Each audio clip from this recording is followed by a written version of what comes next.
So, pwede pa ba araw-araw mag-feed ng gel food? So, yan pong katanungan ni Andrew. So, shout out po sa iyo, Andrew. So, good question. So, pwede naman po kayo mag-feed ng gel food araw-araw kasi may protein content. Aside sa protein content, yung gel food ko is may color enhancer. So, pwede naman at saka may ibang vitamins din yan na which is nag-develop ng fins, ng bone structure ng isda ninyo, mas lalong tumibay.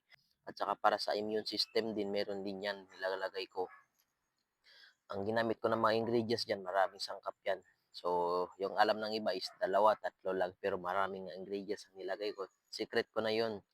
So, ayun, hindi ko na yun dapat sabihin kasi kahit sinong fish keeper, may sikreto talaga yan.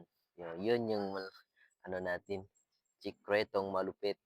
So, ngayon, may shoutout ako, taga Zamboanga City 'to, si Chen, taga Baliwasan Chico. So, shoutout po sa'yo, Lods. So, ayan, sa mga nagbabalak na magpa-shoutout, 'no, mag-comment lang kayo kahit saang video, either dito sa video ko, kahit saang video na mapanood ninyo, magpapa-shoutout kayo, comment down below para ma-shoutout ko kayo, ilagay niyo yung address niyo.